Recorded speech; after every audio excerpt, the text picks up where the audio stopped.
tidak harus berdasarkan hukum.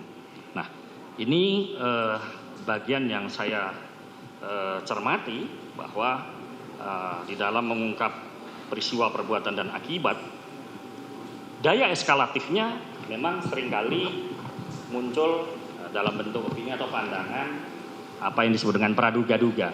Pertanyaan dalam hukum pidana, boleh nggak menduga-duga? Ya, ada yang mengatakan boleh, ada yang mengatakan tidak.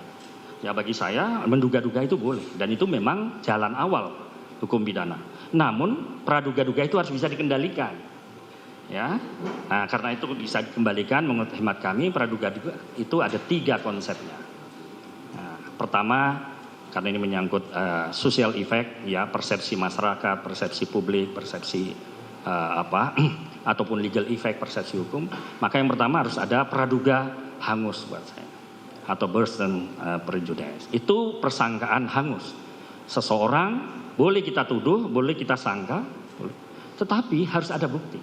Kalau tidak ada bukti, ya, terutama yang berkaitan dengan akibat, maka praduga itu hangus, Burton, dia hangus. Kemudian praduga yang kedua, praduga yang bersifat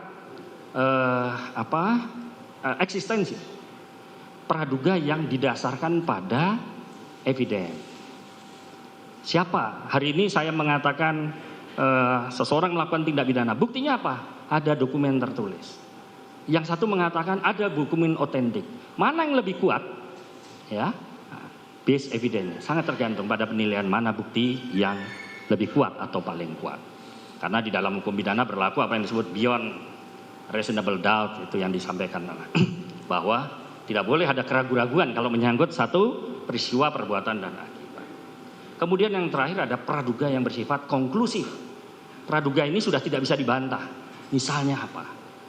Putusan hakim, ya, yang sudah berkekuatan hukum, atau putusan selevel atau senilai dengan putusan hakim, ya, yang bersifat final and binding, ya, misalnya putusan-putusan arbitrase. Nah, itu kemudian di dalam konsep pembuktiannya pastilah ada yang tadi saya kemukakan bahwa aspek pembuktian ada kaitannya dengan legally, aturannya harus jelas mengatur. Kedua, autentikasi, tidak ada keraguan tentang otentisitasnya. Yang ketiga adalah relevansi. Kenapa pembuktian relevan penting? Ya, karena yang dicegah adalah misleading. Nanti. Kemudian yang kaitan dengan relevansi adalah akurasi. Ya, jadi legally, autentikasi, kemudian akurasi. Nah, setelah 4 ini baru masuk kepada reliability, bisa dipercaya enggak.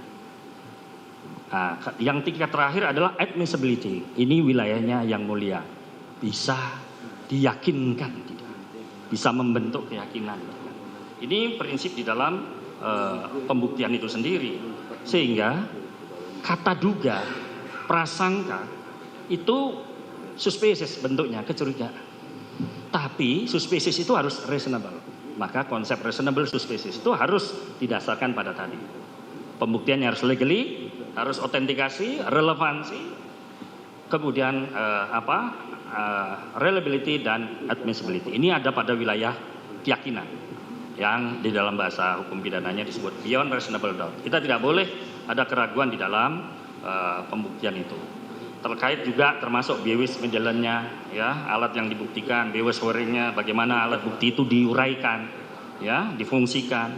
Kemudian bewis lastnya, bagaimana dibagi pembebanan pembuktian, apakah pembebanan pembuktian itu secara normal ataukah bewis, ya, atau shifting burden proof, ya, pembuktian secara terbalik, ya. Kemudian ada bewis minimum, berapa sih standarisasi alat bukti yang dianggap cukup itu. Kemudian juga seharusnya ini memang kaitan juga dengan soal pembuktian itu. Saya ingin mengatakan begini, Francis Bicom, Pak, mengatakan apa sih sebenarnya perlunya pengadilan dan perlunya pembuktian di dalam pengadilan. Beliau mengatakan pembuktian itu adalah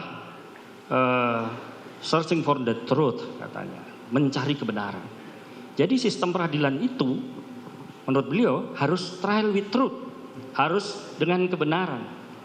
Tidak boleh trial without truth, tidak boleh peradilan tanpa kebenaran. Nah, maka ukuran kebenaran tadi di dalam jenis alat pembuktian, ya, tadi sudah saya sebutkan. Ini yang saya rasa bisa saya sampaikan. Sementara kalau kaitan dengan minimum pembuktian, saya rasa ketentuan hukum acara kita memang menganut ada dua. Ada hukum acara yang bersifat formil, dia kodifikasinya menjadi undang-undang payung yang disebut hukum acara pidana. Ada yang disebut undang-undang yang bersifat lex specialis. Bahkan ada yang lex specialis sistematis. Kalau antara hukum spesialis yang satu dengan undang-undang 11 menyangkut acara, itu terjadi kekhususan tertentu.